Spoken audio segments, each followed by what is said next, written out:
ปิดสกอร์ไม่ได้ว่าคนดูขอกำลังใจหน่อยอุ้ยเหลือคนเดียว โอ้ยอย่าออกไปนอกบอกที่น้องนี่ไงเสียเปรียบ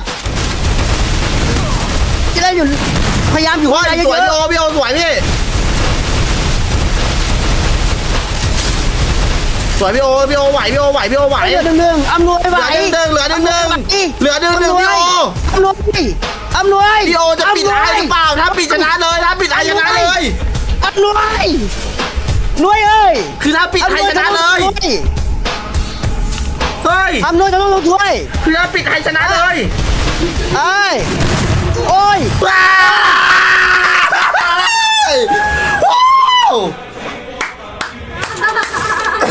โอ้โห